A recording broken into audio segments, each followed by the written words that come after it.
que ela é bem marcante. E expliquei que energia cinética está relacionada a uma energia de movimento. Então, quanto mais as moléculas elas estão distantes umas das outras, mais elas têm facilidade de se movimentarem. Então, se você imaginar o ambiente que você está aí agora na sua casa, se for o seu quarto, ou se for a sala da casa, né? O lugar que você está, o ambiente, ele está cheio de gás, tem muito gás envolvido aí, não é só o oxigênio, né? O principal é o nitrogênio, que tem maior quantidade. Então, você tem um monte de gás, e essas partículas, elas estão em plena movimentação. Por que elas estão em plena movimentação? Porque elas estão longe uma das outras.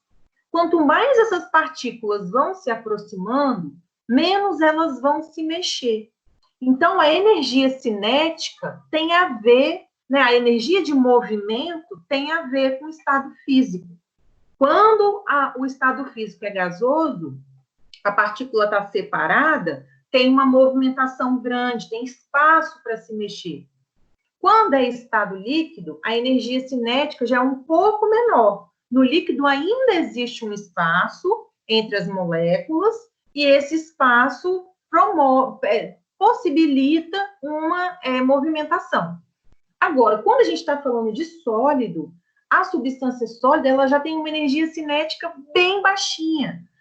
A estrutura ali, ela praticamente não se mexe, não tem movimentação. Por isso ela é sólida, por isso ela é dura. A aproximação é tão grande que não sobra espaço para essas moléculas se movimentarem. E aí, para a gente entender, no caso dos líquidos, né, tem essa questão da energia cinética e tem também o que a gente chama de forças intermoleculares. Nessa primeira parte da aula, eu vou falar com vocês sobre 5 forças intermoleculares que acontecem entre as moléculas de um mesmo material, de um mesmo líquido, tá certo? Então, agora a gente deixa os gases, lembrando que eles têm uma energia cinética muito grande, eles se movimentam muito, as moléculas estão distantes, e aí agora a gente vai falar dos líquidos. Qual vai ser a principal diferença? A gente tem uma pequena aproximação entre essas moléculas, e essa aproximação, ela vai estar relacionada com as forças intermoleculares, ou seja, com a força, com o espaço que tem de uma molécula para outra. Então, quando você pensa no líquido, deixa eu ver se eu consigo fazer um desenho aqui, que o professor Verano me disse que dá para a gente desenhar e botar o desenho aqui, né? Vamos ver se vai dar certo. Então, por exemplo, vamos ver se vai funcionar a história. Então, vamos imaginar que aqui, ó, eu tenho um recipiente, né? Isso daqui, esse desenho aqui seria um recipiente, e aqui dentro eu tenho água. Vamos imaginar que seja água. A água, ela é formada por moléculas, pela molécula de hidrogênio, são 2 moléculas de hidrogênio e uma de oxigênio, né? Então, quando a água ela está no seu estado líquido, ela está mais ou menos próxima, porque essa molécula aqui exerce uma pequena força sobre essa.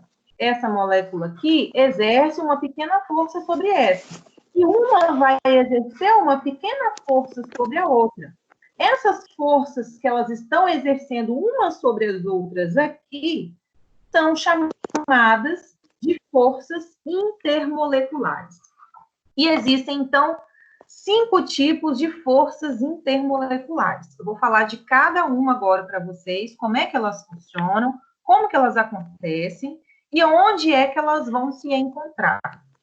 Então, a primeira força intermolecular que a gente tem é a ligação de hidrogênio. Hoje, os livros mais modernos, eles trazem como ligação de hidrogênio. Mas antes, e talvez vocês já tenham ouvido dizer, era chamado de pontes de hidrogênio. O que acontece, gente? Você já sabe que para um elemento químico se ligar com outro elemento químico, ele vai fazer uma ligação iônica ou ele vai fazer uma ligação covalente, né? E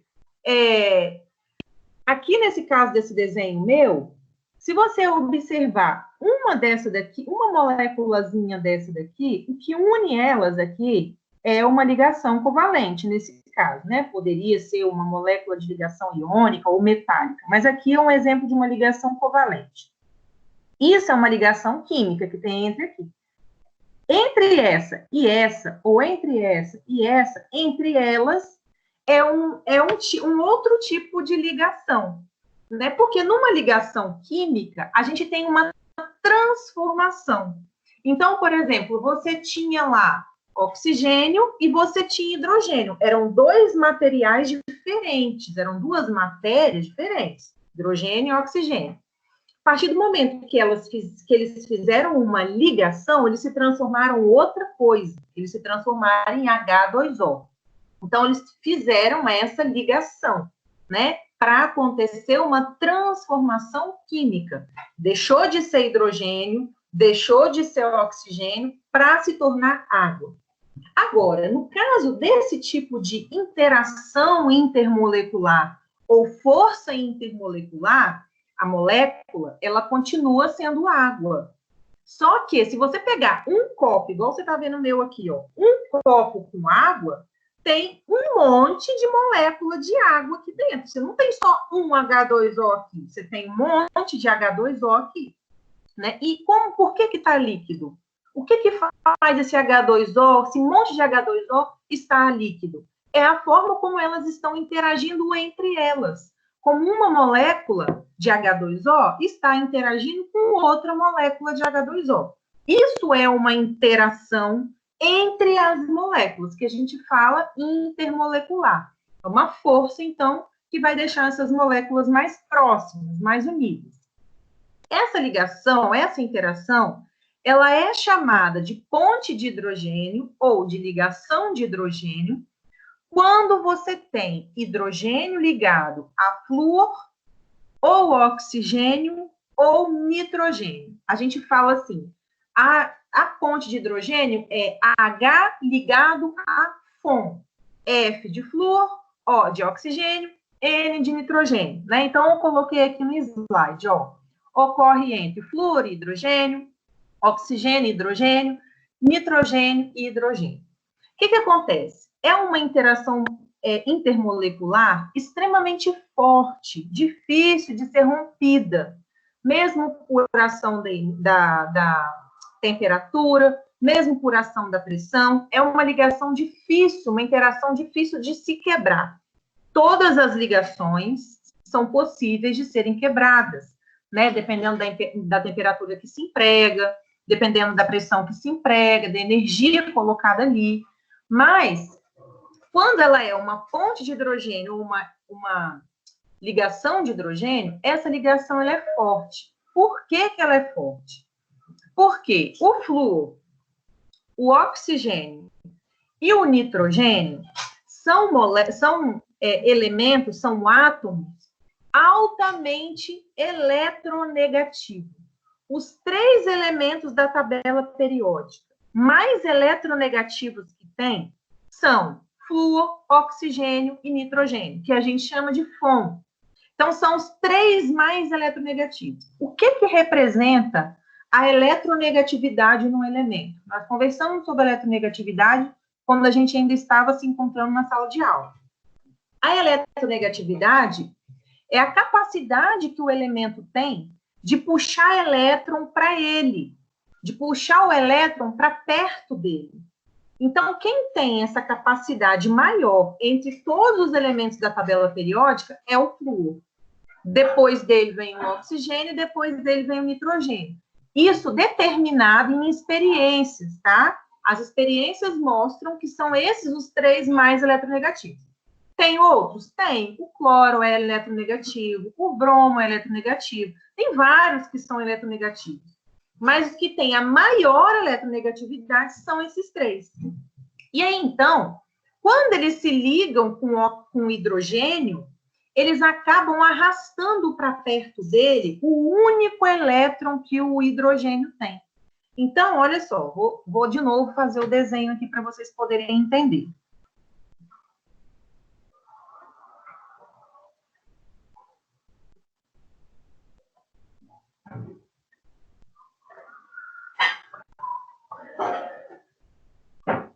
Então, olha só. Tá dando para ver direitinho ou tá ao contrário? Tá ao contrário, né? Tá, mas vocês vão entender. Vai dar para entender. Então, aqui eu tenho o hidrogênio. O hidrogênio, ele só tem um elétron. E ele só tem um próton. E o flúor tem 7 elétrons. O flúor só precisa de um elétron para que ele forme o seu octeto. O hidrogênio também, porque o octeto do hidrogênio são 2, né? Então, o que vai acontecer? Quando eu tenho hidrogênio ligado com ar vital, eu vou ter aqui uma ligação covalente. Então, o que vai acontecer aqui é que vai haver uma ligação covalente entre o hidrogênio e o flúor. Lembra que eu expliquei para vocês que quando acontece uma ligação covalente, esse par de elétrons aqui, ele fica em volta dos dois. Ele circula aqui para formar 8, circula aqui para formar 2. E ele faz isso de uma forma muito rápida, tanto que é imperceptível, né? Que está só de um lado de um ou só do lado do outro. Eles ficam ligados. Só que o que acontece? Como o flúor é altamente eletronegativo, ele tem uma tendência de arrastar para mais perto dele. A nuvem eletrônica dele fica grande e a nuvem eletrônica do hidrogênio fica pequenininha. Ele arrasta para perto dele esse par de elétrons por conta da eletronegatividade dele, que é muito forte. O hidrogênio, ele fica quase que só com a carga positiva dele. Então, essa eletronegatividade vai deixar uma deficiência no hidrogênio e vai formar um polo negativo muito forte próximo ao flúor. E aí, quando acontece isso, essa ligação, no caso, isso é uma ligação ainda, tá? É uma ligação covalente, ok? Então, aqui eu estou falando do ácido fluorídrico. Agora, vamos imaginar um monte de molécula de ácido fluorídrico. Como é que elas vão se comportar entre elas? Então, o que vai acontecer vai ser assim, ó.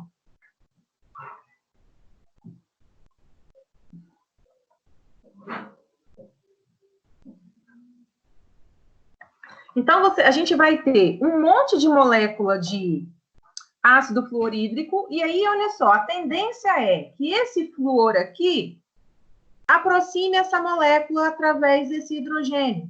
Que esse flúor aqui aproxime essa molécula através desse hidrogênio. E assim, uma molécula vai atraindo outras, numa força enorme, porque é flúor ligado a hidrogênio. E essa eletronegatividade do flúor faz com que ele puxe com força para perto dele. Então, quando eu olho, por exemplo, o meu copo com água aqui, o que tem aqui dentro é um monte de H2O, sendo que o oxigênio é muito eletronegativo e ele puxa para perto dele todos os hidrogênios. Então, cada oxigênio de cada molécula está puxando um monte de hidrogênio de outras moléculas. Eu botei uma imagem aqui para dar para vocês visualizarem isso melhor. Então, olha só, desse lado aqui, do lado esquerdo, você está vendo o oxigênio ligado a 2 hidrogênios. Então, é H2O, né? Então, isso aqui é uma molécula de água. Então, você está vendo um oxigênio aqui, que é negativo, ele tem esse sigma negativo aqui, para mostrar que ele forma um polo negativo perto dele, porque ele é eletronegativo. E acaba que ele atrai os hidrogênios, tá vendo? Aí, isso aqui é a ligação covalente. Só que essa... Oh, meu Deus. Eu dei uma batidinha aqui e passou. Só que entre essa molécula e essa molécula, você não tem uma ligação química, você tem uma interação intermolecular entre uma molécula e outra. Né? Então, ó, esse oxigênio daqui atrai esse hidrogênio daqui. Esse oxigênio daqui atrai esse hidrogênio daqui. Esse oxigênio atrai esse hidrogênio. E assim, uma vai atraindo outra, formando uma grande rede. Repare aqui para vocês verem que esse tracinho verde que está do oxigênio para o hidrogênio, está mostrando, ó, hidrogênio para o oxigênio da outra, o oxigênio desce com o hidrogênio da outra, o hidrogênio desse com o oxigênio dessa. Então, elas vão fazendo como se fosse uma grande rede entre eles. Alguém quer perguntar? Não estou conseguindo visualizar o slide. Você não está conseguindo? Você está vendo do celular? Sim, eu estava vendo, mas aí quando você mudou aí não apareceu mais para mim. Gente, mais alguém não está conseguindo ver? Seria bom se você baixasse ele do Ava, né? Porque aí você podia acompanhar pelo Ava enquanto pelo slide, né? Porque eu acho que tá, para mim tá normal aqui. Mais alguém? Também. Oi? Tá normal? Pra mim tá normal. Eu acho, é Isayandra que falou que não tá vendo, né? Eu acho que é a conexão, que fica de vez em quando dá uma caída, entendeu? Fica pior um pouquinho, aí atrapalha de você ver. E nesse caso, seria muito importante que você visse. Agora, por exemplo, eu acho que você vai conseguir ver. Eu vou compartilhar a tela do meu computador, porque eu quero mostrar num videozinho para vocês como é que essa interação funciona. Vamos ver se vocês vão conseguir enxergar. Espera aí só um pouquinho. Só passar aqui para o YouTube.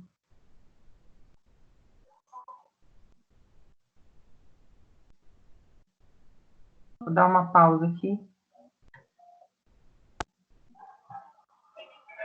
Eu vou tirar o slide e vou compartilhar a minha tela do meu computador, minha área de trabalho com vocês.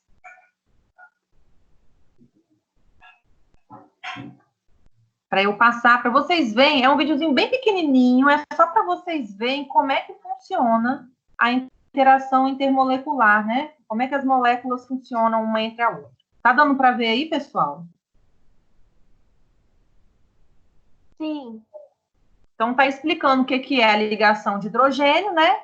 Então, um hidrogênio de uma molécula fica ligado com o oxigênio da outra molécula, né? E aí tá mostrando, ó, o oxigênio no meio, os hidrogênios e aquela interação entre eles.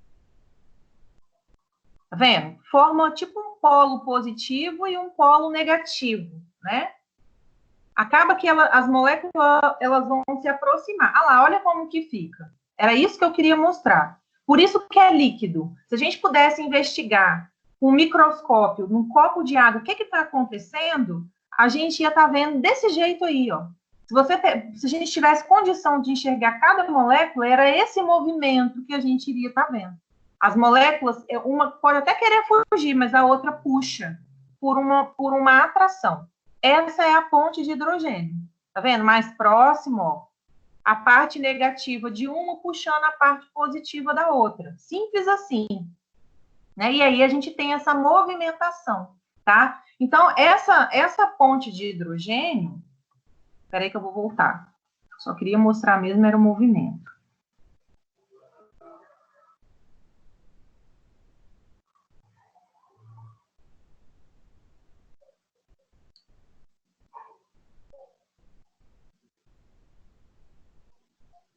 Só um minutinho que eu estou voltando para...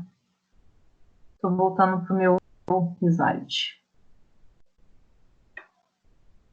Acabei baixando farmácia clínica aí sem querer.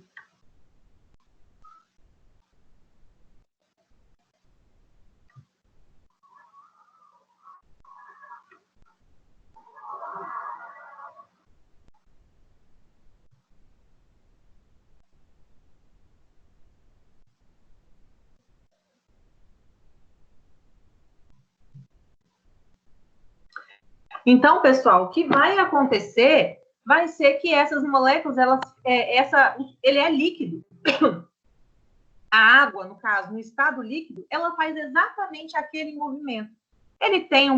Ela tem uma movimentação cinética pequena, mas considerável, né? Se fosse gasoso, ia ser uma movimentação muito maior e no espaço muito maior, né? Então, o que acontece? Todas as interações que a gente vai ver hoje, as 5, a gente vai ter aquele mesmo comportamento que a gente viu agora, essa mesma movimentação.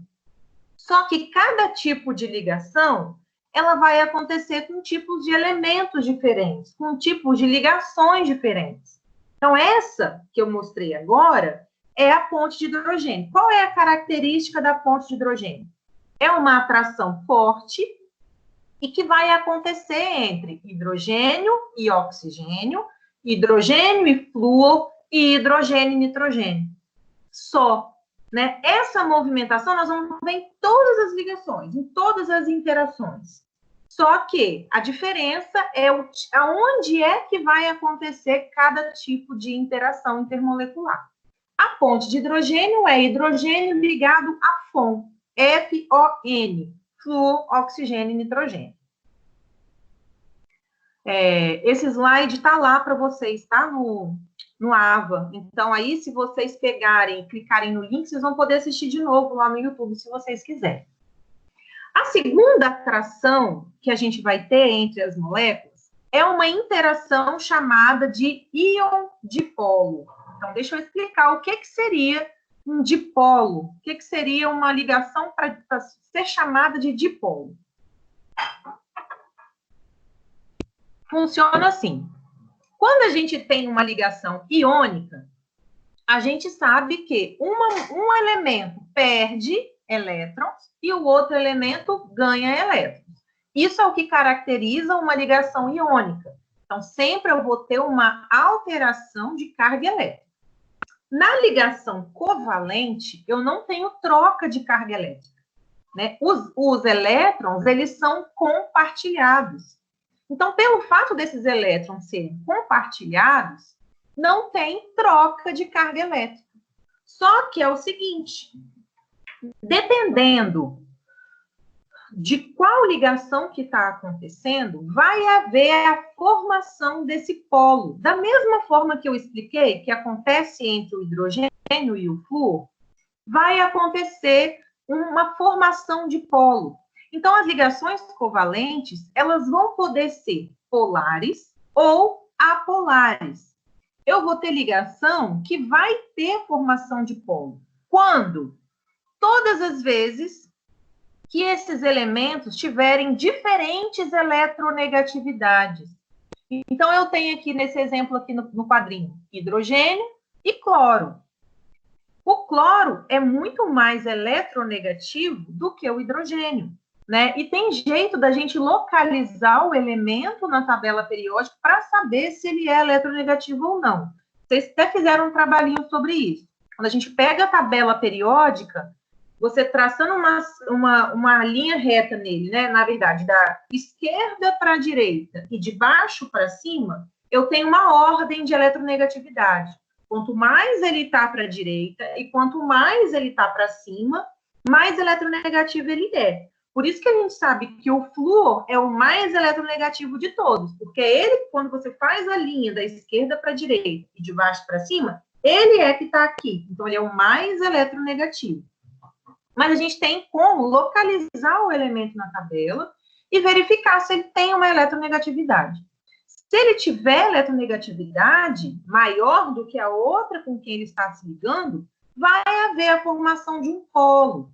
Olha só, aqui nesse exemplo, nessa figura, o hidrogênio está colocado pequeno e o cloro está colocado grande. Por quê? Porque o hidrogênio ele só tem um elétron, enquanto que o cloro tem 7 elétrons na última camada. Então, eles vão fazer uma ligação covalente, porque o hidrogênio está ligado a um ametal. Hidrogênio com ametal, a ligação covalente. Vai haver um compartilhamento de elétrons. Então, aquele par de elétrons circula na nuvem do hidrogênio e circula na nuvem do cloro. Porém, ele se demora mais tempo para circular a nuvem do cloro, porque o cloro tem mais elétrons, o cloro tem um volume molecular maior. Então, acaba que, e por ele ser eletronegativo, ele tende a arrastar o hidrogênio para ficar bem coladinho dele e a nuvem dele ser maior. Isso é o que a gente chama de polo. Aqui, ó, você tem, esse símbolo aqui é um sigma. Então, é o sigma negativo e o sigma positivo. Isso são 2 polos, polo negativo e polo positivo. Se eu tenho 2 polos, eu tenho dipolo. Então, isso é um dipolo, tá? É uma ligação polar e eu chamo de dipolo. Por que é uma ligação polar? Porque eu tenho um lado da molécula mais negativo e um lado da molécula mais positivo. Isso significa polo. quando você tem um lado mais negativo e um lado mais positivo. Todas as vezes que eu falar em polo de ligação, lembra da pilha. A pilha, ela tem uma pontinha que é positiva e uma pontinha, um lado dela que é negativo. São dois polos. A pilha é um dipolo, entende? E o fato de ter dois polos faz com que ela tenha uma espécie de energia. Espera aí só um minutinho.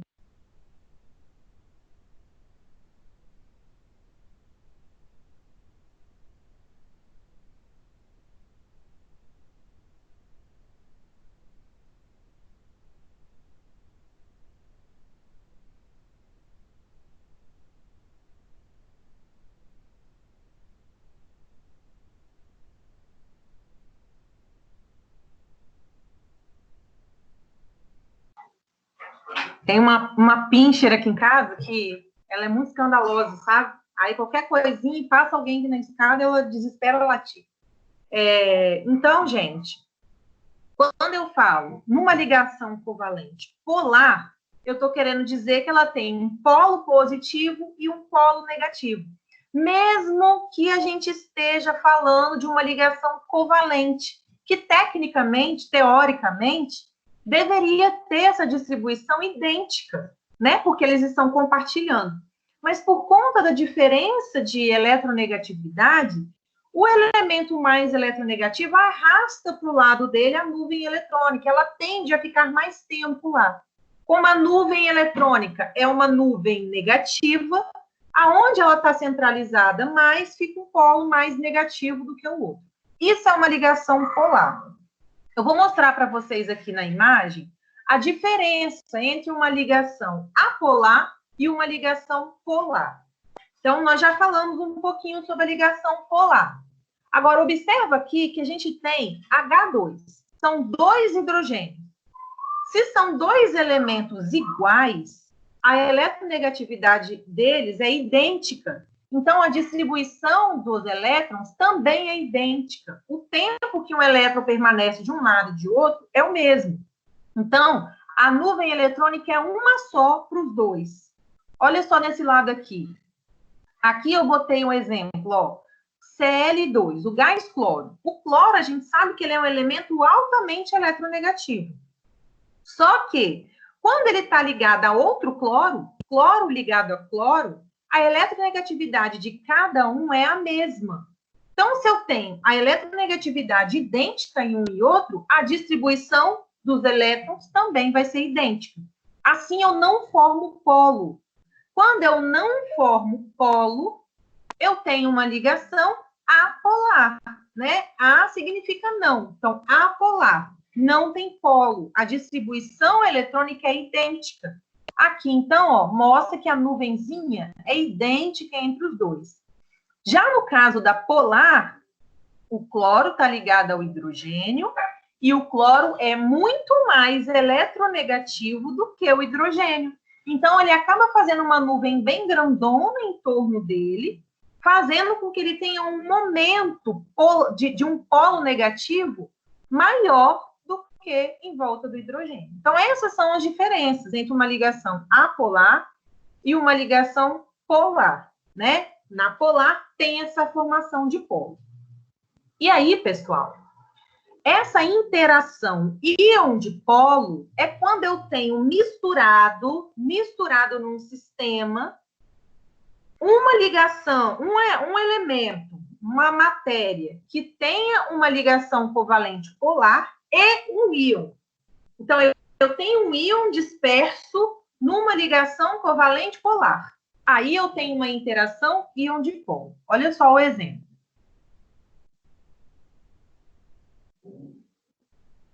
Aqui eu vou dar um exemplo para vocês. Observa só esse exemplo aqui. O cloreto de sódio, que é o NaCl, é um íon.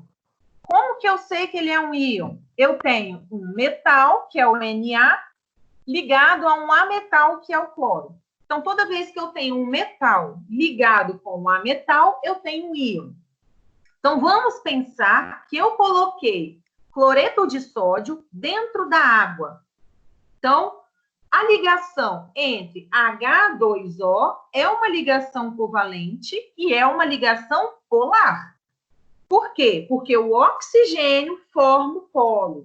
Lembra do desenho que eu fiz aqui, ó? Cadê? Esse desenho aqui, ó.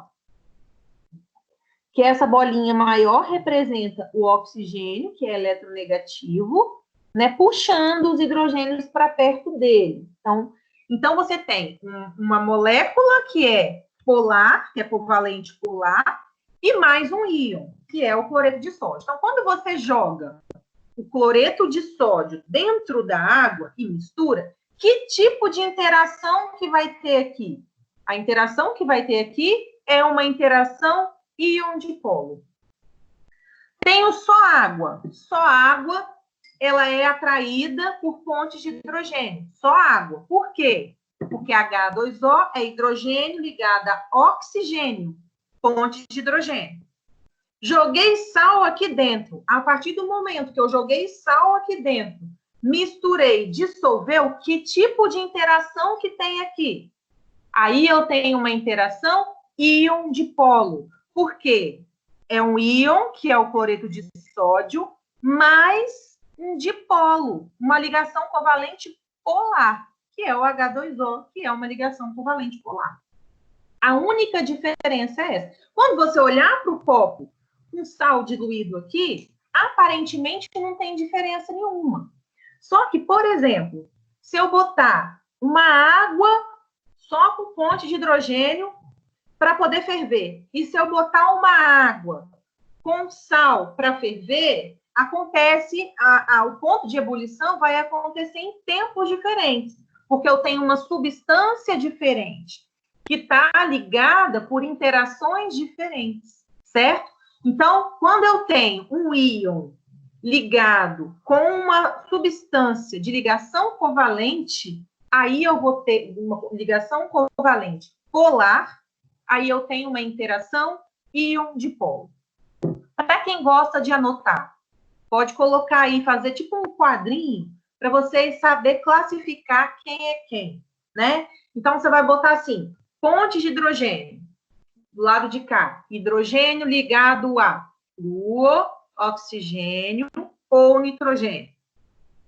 Aí você vai colocar assim, ó, interação íon-dipolo. Aí você vai colocar assim, quando um íon está misturado numa substância de ligação covalente polar. Somente isso. Um minutinho.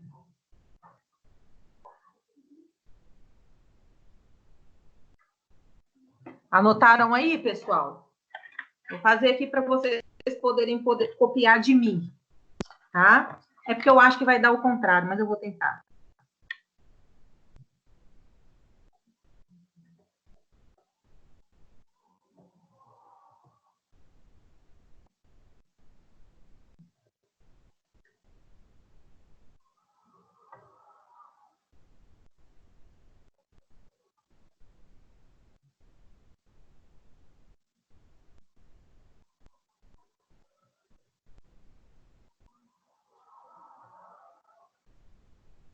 Então, assim, ó, é um jeito fácil de gravar. Deixa eu ver agora que eu vou saber. Ah, fica tudo ao contrário. Eu botei aqui assim, ó. Cadê? Aqui em cima tá assim. Fontes de hidrogênio. Hidrogênio mais flúor, oxigênio ou nitrogênio. E botei aqui, ó. Íon-dipolo. Substância iônica mais covalente polar. Fica ao contrário, não adianta querer desenhar. Não fica ao contrário, não. Fica, não?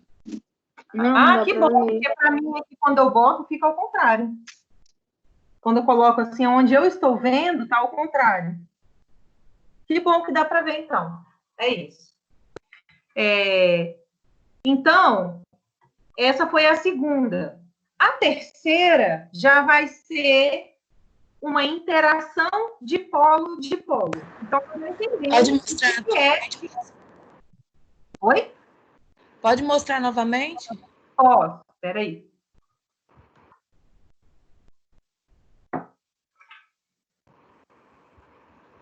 Peraí, deixa eu posicionar de um jeito que dê para você. Tá dando para ler?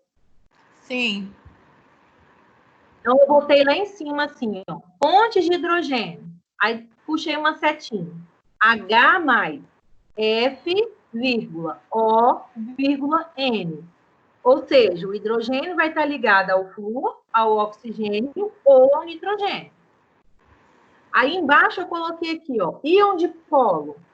É quando eu tenho uma substância iônica mais uma substância covalente polar. Certinho. Certinho? Professora, Oi. é porque para mim não está aparecendo, entendeu? Só que você é ponto de hidrogênio, né? Uma setinha. Ponte de hidrogênio, Setinha. uma ponte. Sim, sim. Aí o hidrogênio, ele vai estar ligado ao flúor,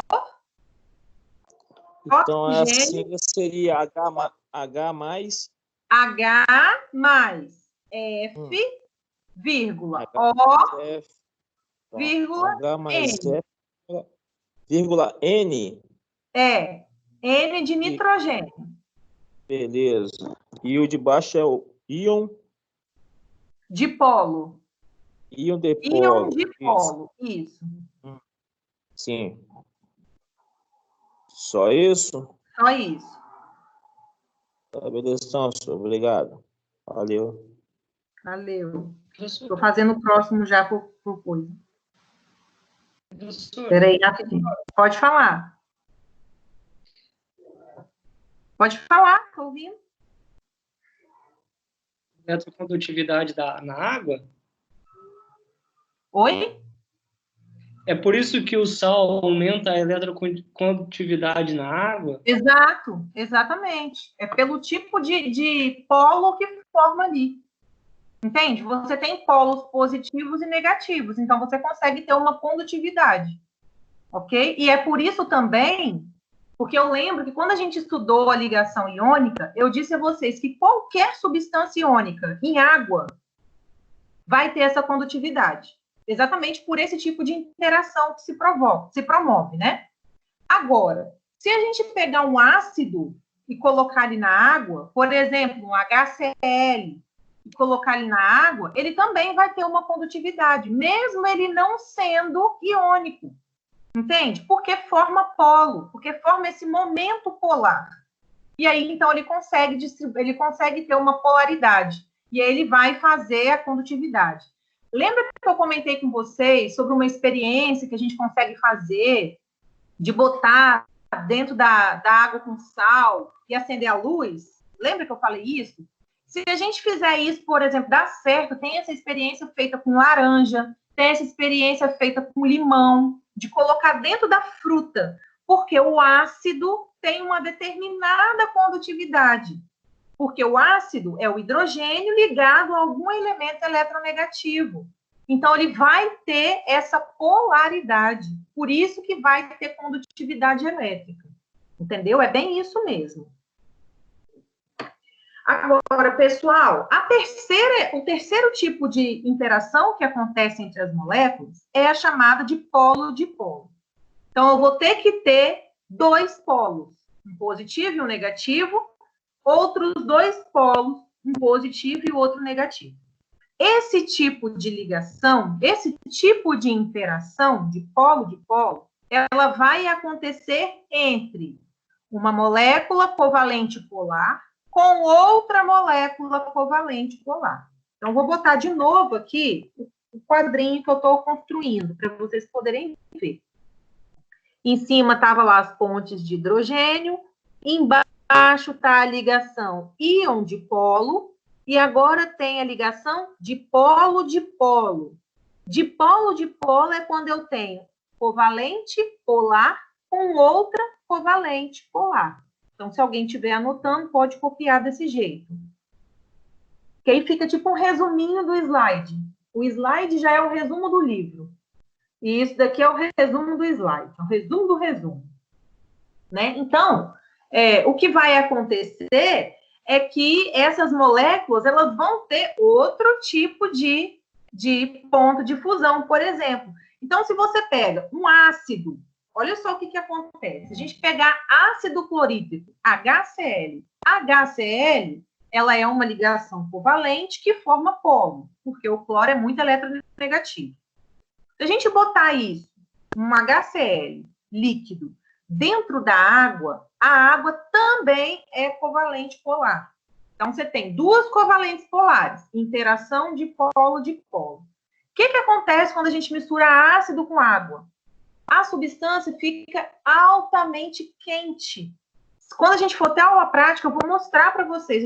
Às vezes a gente não consegue segurar, porque esquenta demais, instantaneamente. A partir do momento que o ácido pingou dentro da água, ele já esquenta. Né? Então, por quê? Porque é uma substância covalente polar com outra substância covalente polar. Então, vai acontecer um momento de polo maior. Isso faz com que o ponto de ebulição seja maior. E aí ela acaba esquentando, tá certo? Elas vão se agitar demais, uma trocando com a outra, essa questão dos polos, tá? Aqui está o exemplo, ó. Aqui a gente tem HCl. HCl, ó, é uma substância covalente, tá vendo? Só que a parte do Cl, ela tá maior do que a parte do H, nuvem eletrônica. Isso significa que ela tá mais negativa aqui. Então, ela é polar. Quando a gente coloca uma substância dessa dentro da água, lembra de como a água se mexia naquele videozinho que eu mostrei. O HCl também faz isso. E aí, como existe um polo forte, aí o que vai acontecer? A agitação vai ficar alta. Essa agitação alta eleva a ebulição, né? E aí vai acabar esquentando a substância. Estamos terminando os tipos de ligação. Agora eu vou falar da quarta. O quarto tipo de ligação se chama interação de polo induzido. Essa ligação de polo induzido vai acontecer quando a nuvem eletrônica de uma molécula polar se juntar com uma molécula apolar. Então, deixa eu desenhar no quadrinho para vocês poderem anotar. Depois eu continuo explicando.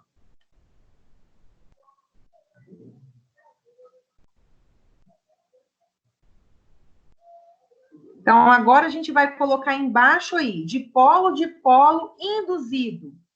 Eu tenho uma covalente polar com uma covalente apolar. Uma que forma polo com uma que não forma polo. Então, agora a gente botou aqui embaixo do quadrinho, ó, de polo induzido. Eu tenho uma molécula covalente polar ligada com uma molécula covalente apolar. Essa é a diferença. Né? Então, lembra que eu falei? Na prática, todas vão ter um movimento, todas vão ter uma energia cinética, né? Todas vão ficar se mexendo. Só que o tipo de interação, ele é diferente quando as moléculas que estão ligadas são moléculas com características diferentes. Então, nesse caso aqui, quando eu tenho uma de polo induzido, ou seja, quando eu tenho uma substância que é covalente polar, misturada no mesmo recipiente com uma outra substância que é covalente, porém apolar, é como se essa polar induzisse uma polaridade na outra que não é. Então, olha só esse exemplo.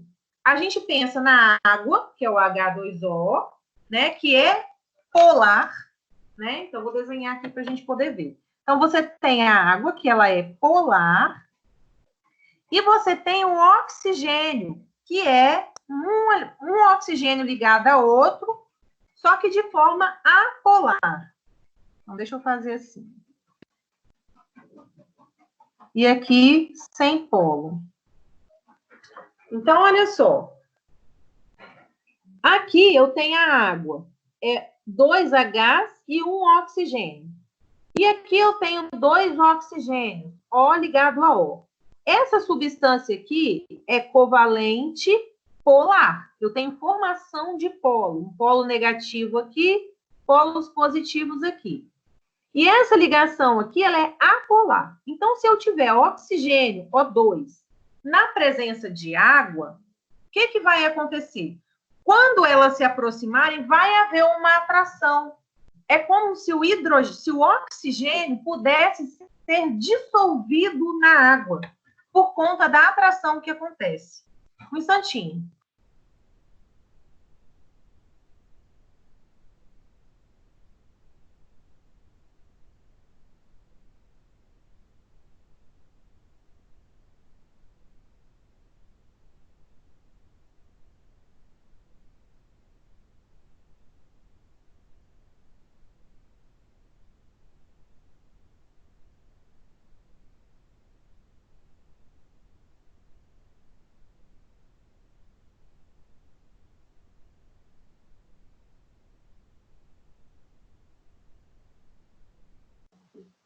Então, pessoal, essa forte interação que vai acontecer de uma covalente polar com uma covalente apolar, é como se isso se misturasse, né? Como se o oxigênio, nesse exemplo, se misturasse à água, como se houvesse essa possibilidade deles se misturarem.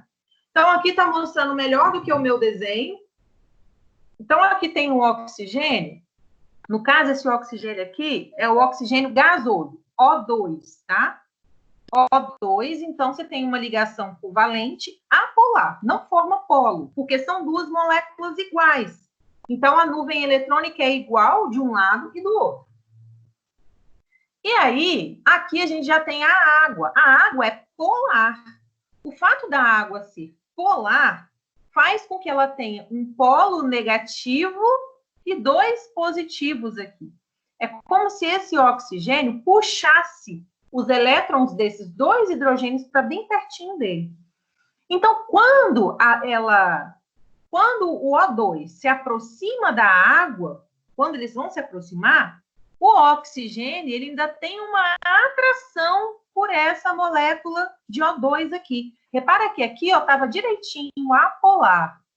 Agora, quando eles se aproximam, ela já tem uma leve tendência a dar uma polarizada, porque esse oxigênio meio que rouba para perto dele o elétron que está aqui, tá vendo? Então, ela dá uma pequena polarizada aqui, ó.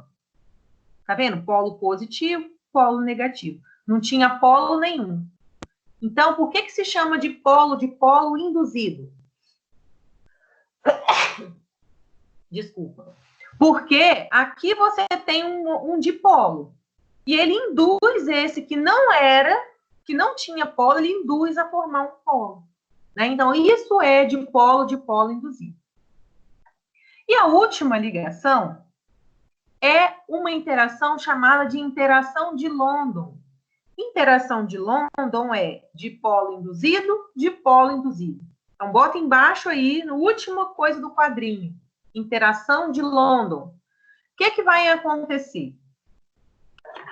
Embora as moléculas apolares possuem nuvens eletrônicas igualmente divididos entre os dois átomos, em determinados movimentos, atrações e repulsões instantâneas entre os elementos vizinhos vão acontecer. Então, olha só o que vai acontecer aqui.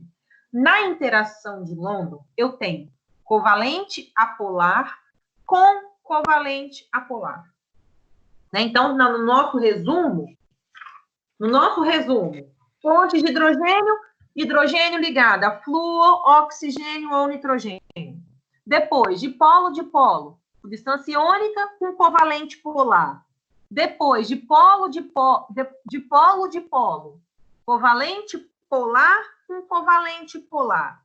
Depois, de polo induzido, covalente polar com covalente apolar. E a última, que é a interação de London, covalente apolar com covalente apolar. Então, o resumo é esse. Quinto, vou botar aqui, depois eu volto para vocês. Agora eu tenho interação de London. É a última. Quando que vai ter uma interação de London? Quando eu tiver uma covalente apolar com outra covalente apolar. eu quero que vocês entendam é que, na prática, todas elas têm uma movimentação daquele mesmo jeito do desenho que eu mostrei. Todas. As 5. O que vai diferenciar vai ser ponto de ebulição, ponto de fusão, solubilidade. Várias características, elas passam a ser diferentes porque são ligações diferentes que estão envolvidas. Então, o nosso último do quadradinho vai ser interação de London, onde eu tenho covalente apolar com covalente apolar. Mesmo elas não formando polo nenhum, né? Se eu tiver lá 2 moléculas apolares, ou seja, elas não formam nenhum tipo de polo, mesmo assim, quando elas estão juntas, elas acabam fazendo com que haja uma indução de um dipolo, tá? De um polo positivo e um polo negativo. Isso vai acabar acontecendo na interação de London, tá certo? Por isso, então, é chamada de... é uma polarização induzida. Mesmo uma molécula sendo apolar, ela vai ter uma formação de polo. Mesmo que seja muito pequena e muito discreta. Ok? O que acontece? Todas as propriedades que tem os líquidos, todas elas vão depender do tipo de ligação que está sendo, do tipo de interação intermolecular que está acontecendo naquele líquido. Então, eu tenho, por exemplo, solubilidade, viscosidade, tensão superficial e ação capilar.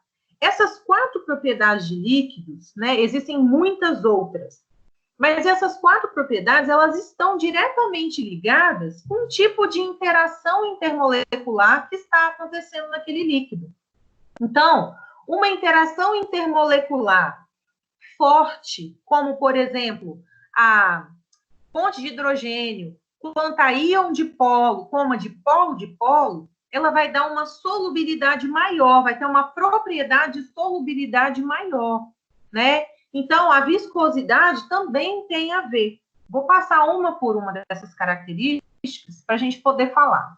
Então, o que é solubilidade? Solubilidade é a propriedade que uma substância tem de se dissolver na outra. Né? Então, todas as vezes que eu misturo substâncias e elas se misturam e você não consegue diferenciar as fases, a gente fala que essas substâncias são solúveis. A solubilidade, ela tem muito a ver com a polaridade. Então, é sempre assim, uma substância polar, ela sempre vai dissolver outra substância polar. E uma substância apolar sempre vai dissolver outra substância apolar. Então, olha só, vou dar um exemplo muito que dá para você visualizar. Vamos pensar na água. A água, ela é uma substância polar.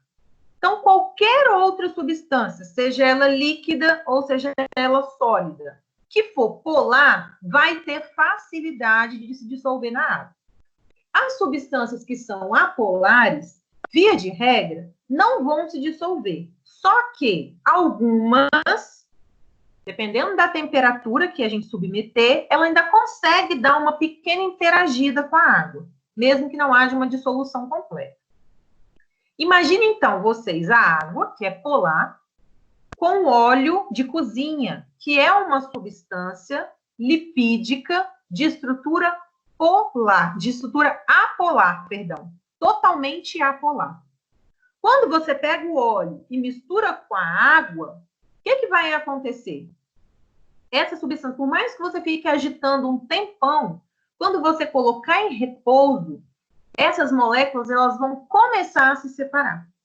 Né? Então, uma substância que é polar, ela vai interagir com óleo? Vai interagir se você promover uma energia cinética ali. Ela vai ter uma pequena interação. Parou a energia cinética, ela vai se desligar uma da outra. Né? Então, isso é polaridade relacionada à solubilidade. Quando as moléculas têm polaridades diferentes, uma é polar e uma é apolar, existe uma dificuldade de haver a dissolução.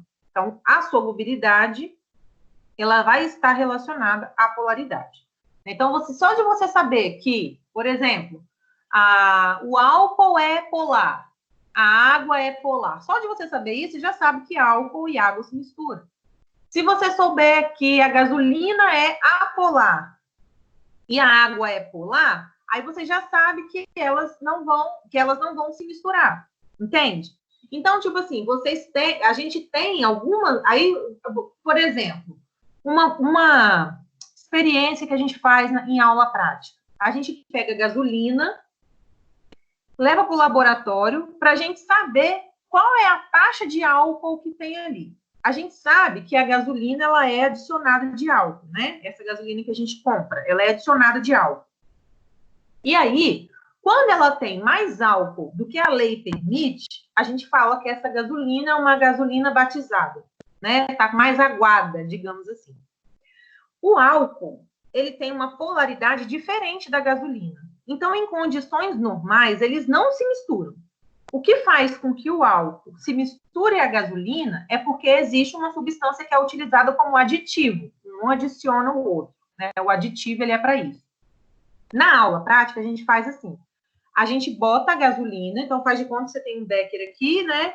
Aí você bota a gasolina. Aí a gente adiciona aqui dentro água. O que vai acontecer? Quando você adiciona água na gasolina, a água não liga a gasolina, não se liga com a gasolina, mas ela se liga com o álcool, porque o álcool tem a polaridade igual à da água.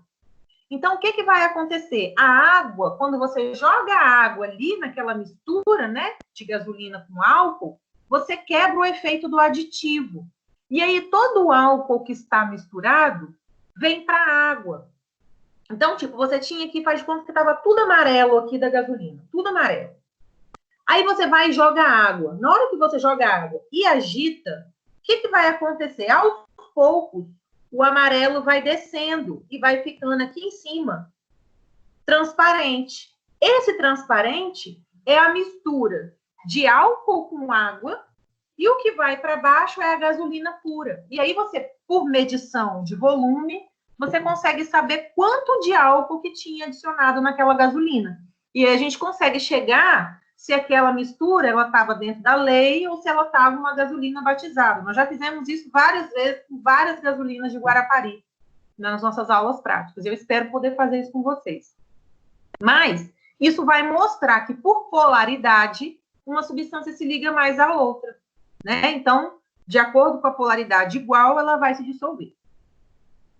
Então, aqui está mostrando, né, uma substância, aqui nesse exemplo aqui, ó, a gente está mostrando quando você vai misturar, ela fica solúvel, se ela se misturar completamente, você não souber as fases, né? Aqui ela ainda não está solúvel, aqui ainda também não. Aqui ela já está solúvel. Aqui a mesma coisa, a gente está vendo, ó, aqui, por exemplo, você tem uma substância insolúvel. Ela formou um precipitado embaixo, né? E ainda formou um sobrenadante. Então, você tem substâncias que não se dissolvem. A polaridade entre elas aqui é diferente. Aqui também, ó. Agora, aqui você já tem uma substância com polaridade equivalente, porque uma se dissolveu na outra. A viscosidade, uma coisa viscosa, já está relacionada à resistência que um líquido tem para fazer um escoamento. Para a gente visualizar o que é uma coisa viscosa. Uma coisa viscosa, um líquido viscoso, é um líquido grosso, é um líquido grossinho. Ele tem dificuldade de escoar, ele resiste ao escoamento. Então, isso vai acontecer por causa das interações intermoleculares. Quanto mais intensa for essa interação, maior vai ser a viscosidade, porque aí vai ter uma menor liberdade de movimento entre as moléculas, né? Então, uma substância com uma substância misturada com uma forte interação intermolecular, ela vai ter dificuldade para escoar. Qual é uma substância, por exemplo, que apresenta uma grande viscosidade? Vou falar de um líquido que a gente vai usar muito em farmácia ao longo do curso. Por exemplo, um shampoo. Um shampoo, ele apresenta viscosidade, né? Quando a gente vê um shampoo com pouca viscosidade, aquele shampoo aguado, a gente fala que ele não é muito bom, né? Então, por exemplo, você tem lá um shampoo. Aí esse shampoo, ele tem óleo de coco, jojoba, jaborandi, nananã. Quanto mais ele tem substâncias ligadas ali, que tem uma interação intermolecular forte, mais viscoso ele fica, né? Porque a viscosidade, que é ele ficar um pouquinho mais grosso, é essa dificuldade de escorrer, né? Então, quando a gente fala que uma substância ela é aguada, é porque as interações que estão entre elas ali são interações que estão mais fracas, ok? Todas as vezes que eu aumento a temperatura de alguma substância, eu reduzo a sua viscosidade. Então, mesmo um shampoo que você pegue que seja super grossinho, se você botar ele na água quente, ele vai amolecer, ele vai ficar mais aquoso, porque o aumento da temperatura diminui a viscosidade.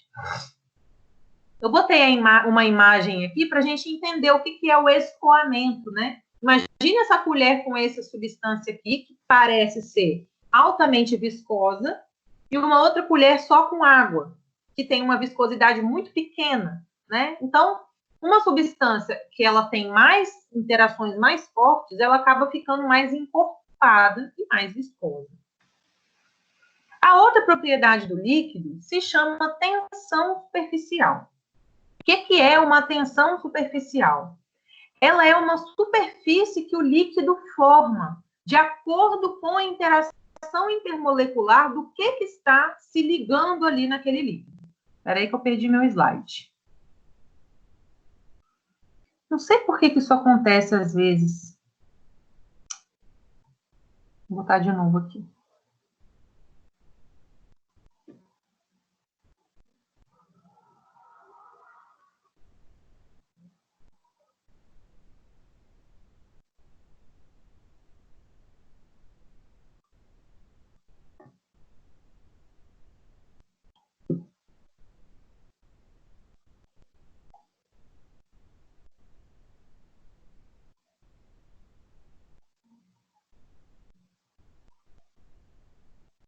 Está carregando.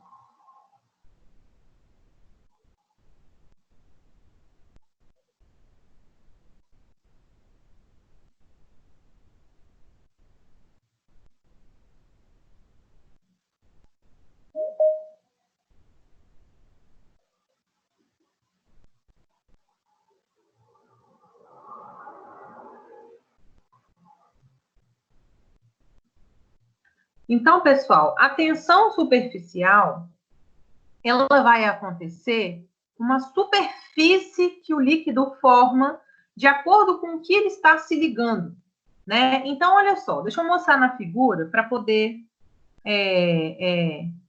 vocês entenderem o que seria uma tensão superficial. Olha só, tá vendo esse inseto aqui na água?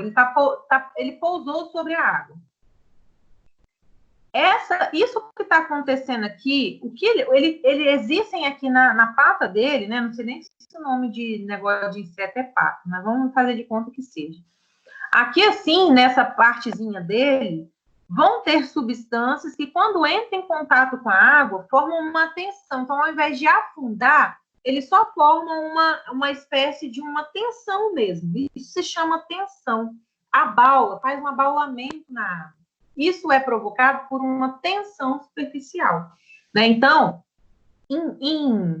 quando a gente vai falar em termos conceituais, vai acontecer uma interação entre as moléculas dentro do líquido que faz com que elas se mantenham juntas, fazendo que haja uma formação para dentro do líquido.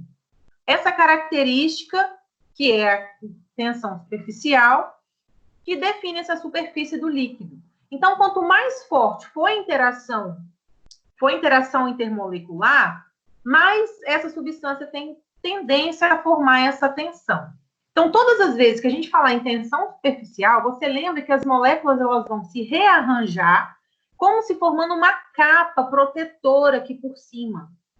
É mais ou menos isso, sabe? A forma como a molécula se rearranja, aqui você está vendo, né? É como se ela formasse uma capinha protetora. Então, nesse caso aqui, ó, a interação entre o que tem na pata do inseto com a água forma como se fosse essa capinha protetora, e aí o inseto não afunda, né? Acontece essa interação entre elas. Isso é tensão superficial, na superfície da água. E a última propriedade dos líquidos, para a gente encerrar líquidos por hoje, é a ação capilar. O que é a ação capilar? É quando você pega um tubo estreitinho, e você encosta ele numa pocinha de água, ele suga aquela água para ele. A gente tem uma vidraria de laboratório, a gente usa muito na farmácia de manipulação, se chama capilar.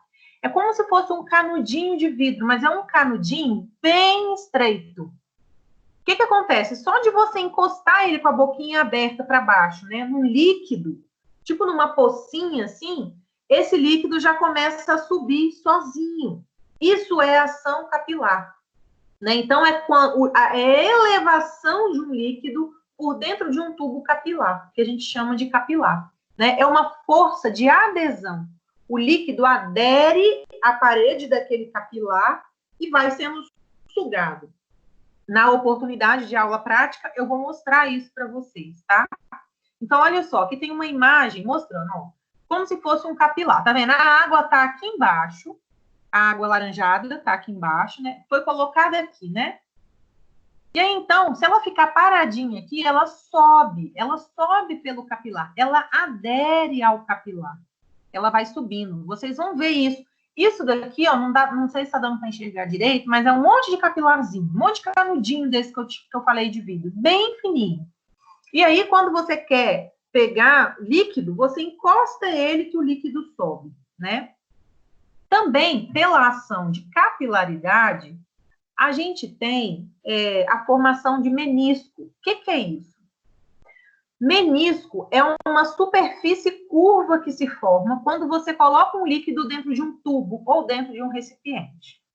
Olha só. Tá vendo aqui? Esse é como se tivesse aqui, ó, a água dentro do tubo, ela forma tipo um espaçozinho, né? Tipo uma bolha, como se fosse uma bolha. Essa bolha para baixo, abaulada, é por ação de capilaridade. A mesma coisa acontece com o mercúrio, só que o mercúrio ele forma um menisco para cima, um menisco côncavo, e esse daqui forma um menisco convexo, né? Como se estivesse abaulando. Isso é a ação de capilaridade. Quando uma substância ela tem uma capilaridade maior, ela forma um menisco inferior. Você vê por baixo, assim, ó, como se estivesse formando uma bolha. E quando ela tem uma ação de capilaridade menor, ela forma tipo para cima essa bolha. Tá? Então, isso é uma ação chamada de capilaridade. Pessoal, aqui a gente encerra líquidos, que foi a sessão 3.2. Eu vou dar um intervalo, vou dar 20 minutos de intervalo, e aí a gente volta para falar de sólido, que vai ser bem mais rápido e bem mais simples do que foi a fala dos líquidos, ok? Vou desligar minha câmera e meu microfone, e dentro de 20 minutos a gente retorna, beleza? Não precisa de sair da sala, não. Pode deixar vocês aí. Depois vocês só...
Pessoal, vamos recomeçar então, né?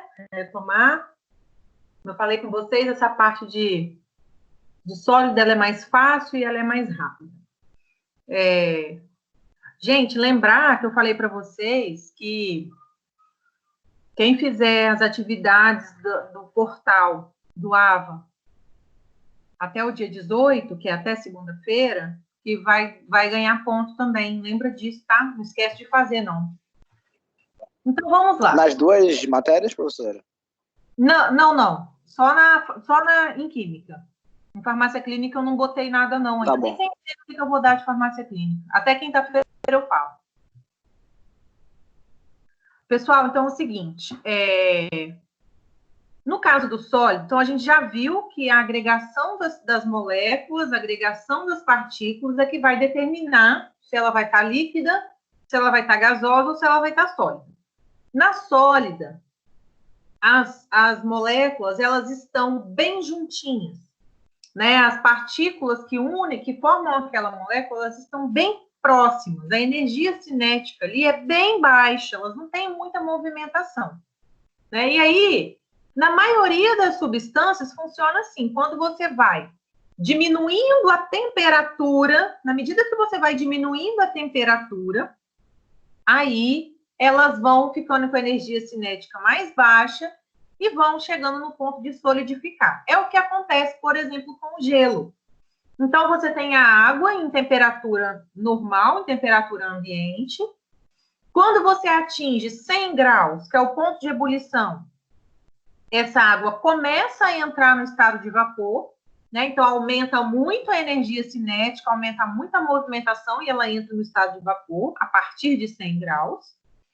E quando a gente diminui essa temperatura, na medida que a gente vai diminuindo a temperatura, a gente vai parando o movimento, a gente vai parando a energia cinética. Na hora que a gente para a energia cinética, a gente consegue solidificar essa água. Então, o gelo, quando a gente chega na temperatura de 0 grau ou menos, então a gente consegue solidificar, porque a gente para o movimento da partícula. Tá certo? A gente para os movimentos das moléculas, a gente diminui essa energia cinética. O sólido, ele pode ser, ele tem algumas denominações. A gente tem sólidos cristalinos e sólidos amorfos.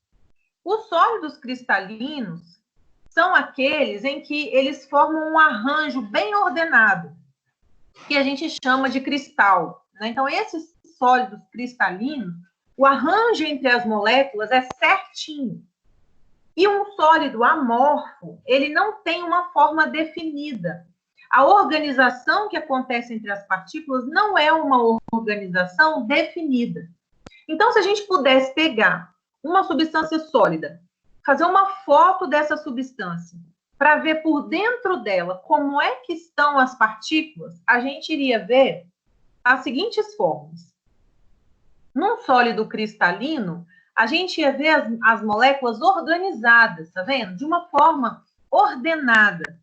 E num sólido amorfo, a gente iria ver uma estrutura desordenada, né? Então, a maioria dos sólidos, por exemplo, o cloreto de sódio, que é o sal, se a gente pudesse fotografar a molécula dele por dentro para ver a organização, ele forma tipo um cubo, bem cristalino, super organizado, né? E algumas substâncias a gente iria ver essa estrutura desordenada. Tá sólido, mas desordenado, né? E aí, quando a gente fala em sólido cristalino, a gente tem classificações diferentes. Dentro dos sólidos cristalinos, eles podem ser cristalinos ou amorfos. Ou seja, eles podem ter forma ou não ter forma organizada, né?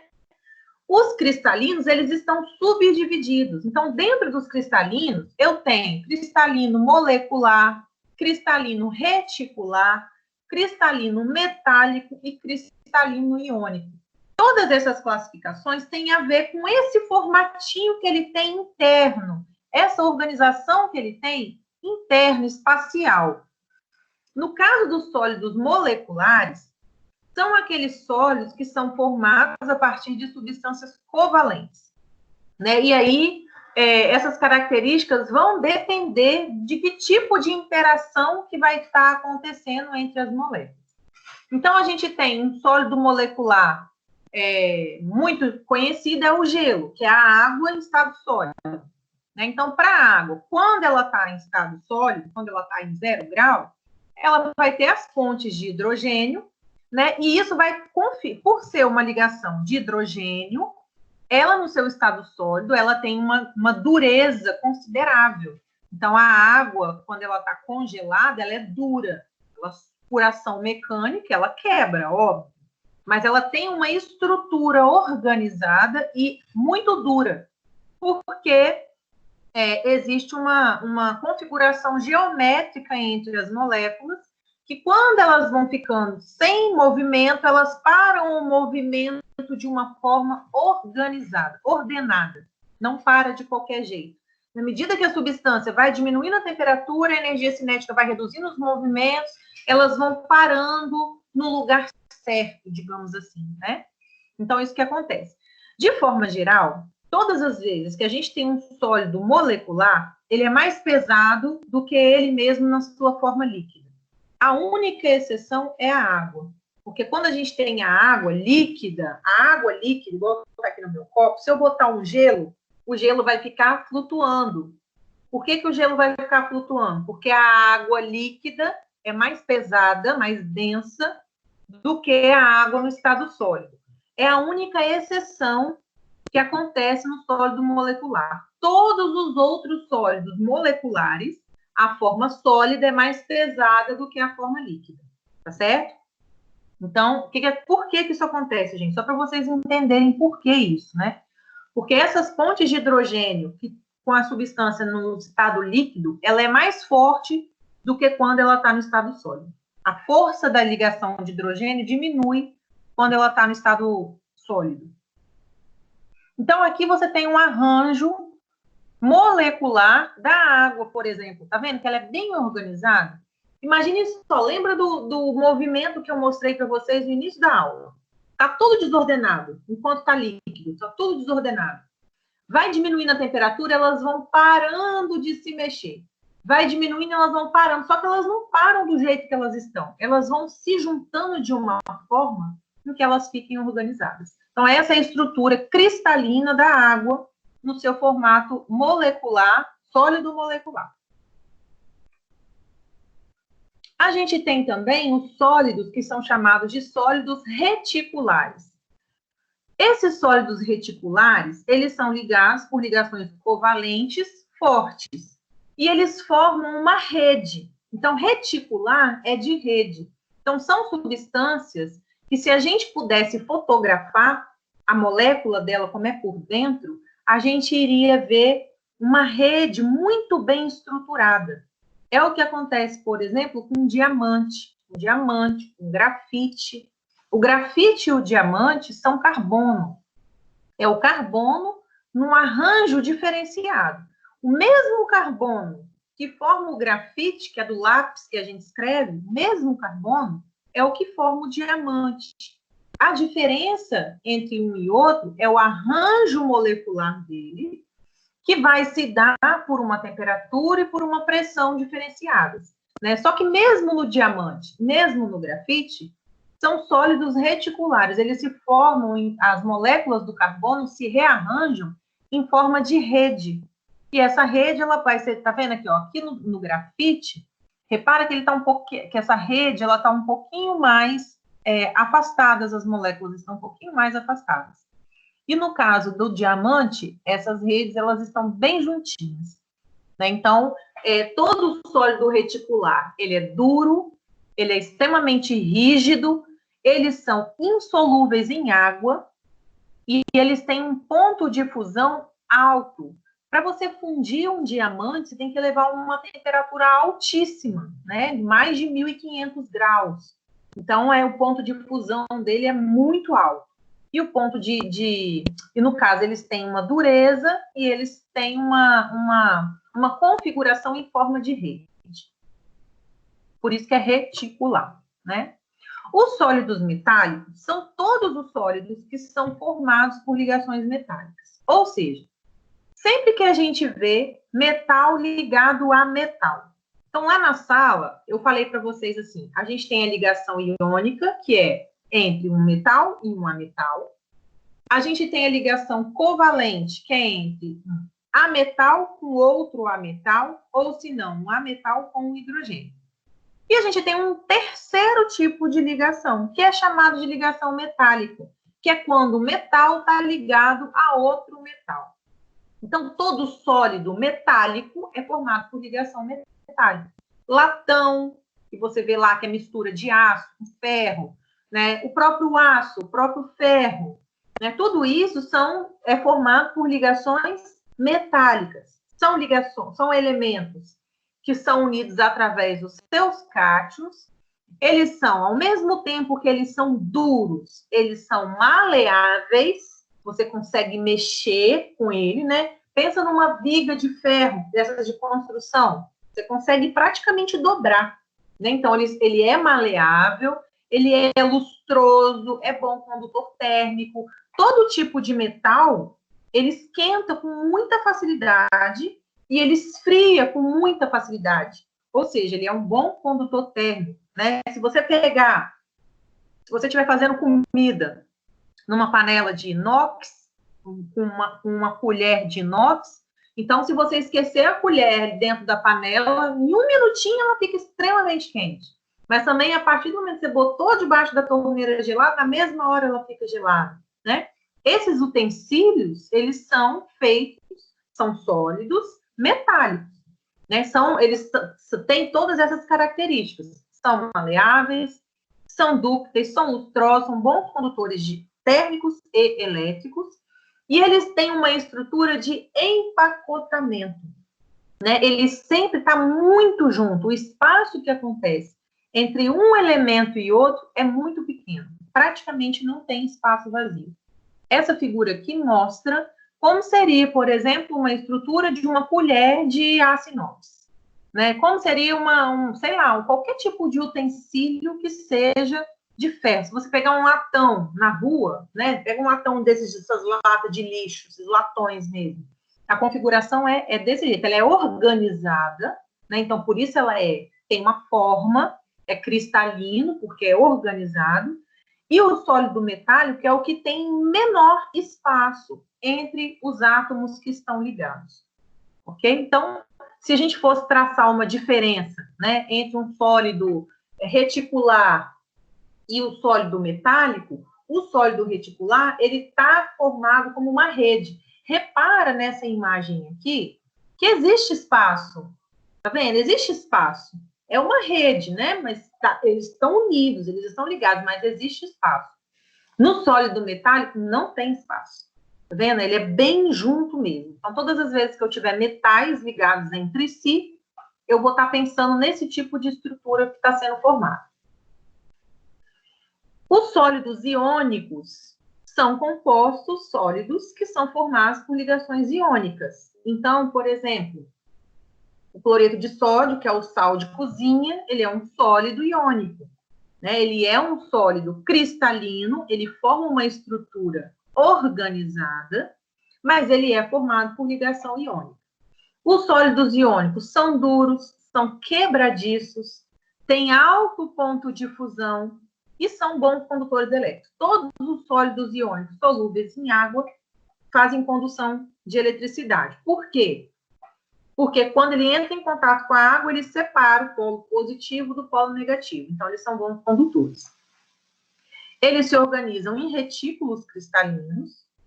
E a diferença entre o iônico e o metálico é que, no caso do composto iônico, ele vai se organizar numa forma de cela e não empacotado. Deixa eu botar o desenho aqui para poder mostrar. Então, olha só, como se fosse um cubo, tá certo? No caso do sólido metálico, ele é empacotado, ele é quadradão, né? Ele é todo junto.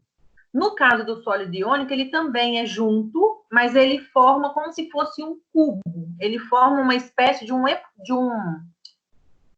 ai, meu Deus, qual foi a palavra que eu usei? Uma espécie de cela, tá certo? Uma espécie de cadeia. Ele vai se formando em cadeia, tá vendo? Então, ele tem um formato meio que cúbico. Ó, aqui você tem o cloreto de césio, Aqui a gente tem o sulfato de zinco, aqui a gente tem o fluoreto de cálcio e aqui a gente tem o fluoreto de sódio, né? Então, todos eles são sólidos, quebradiços, mas eles têm esse formato de célula. Se você observar bem, ele forma tipo uma estrutura de cubo, tá? Essa é a diferença do sólido iônico.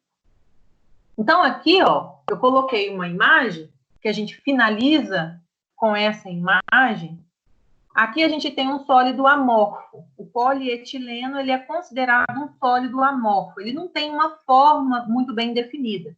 Então, qualquer utensílio de polietileno que você pegar, se você pudesse fotografar internamente como é que ele está rearranjado, ele teria um formato tipo isso aqui, totalmente sem forma, tá certo? Isso faz com que ele seja menos duro.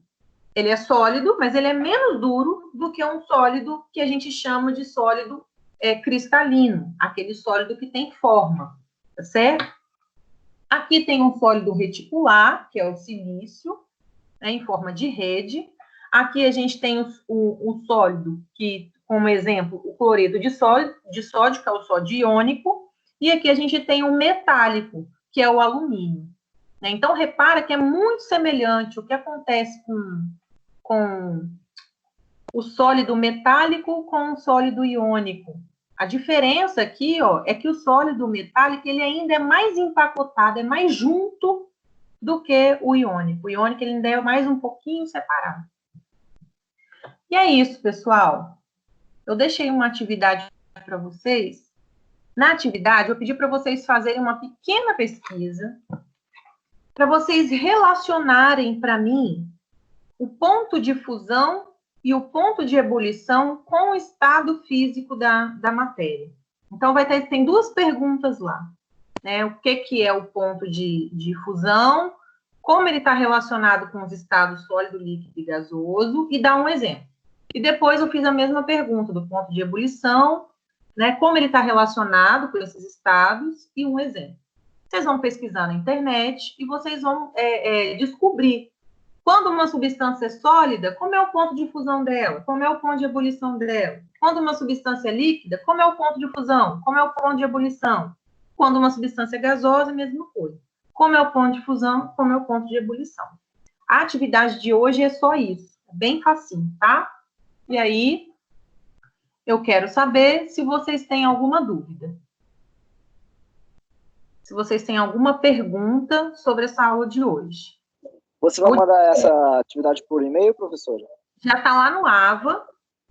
Quando você chegar lá no AVA, já tem atividade para o dia 17, eu acho que é dia 17 de maio. Já está lá. Aí é só você clicar e vai cair, né, tem um linkzinho, né, e vai ter atividade para você fazer. Já postei lá. Ah, tá bom, tá bom. Beleza? Na semana que vem, a gente inicia química orgânica. E aí nós vamos até o final com química orgânica. Beleza, pessoal? Então é isso. Vou botar essa aula para baixar agora. E aí, em breve, ela estará lá disponível para vocês, para quem precisar de assistir de novo. Combinado?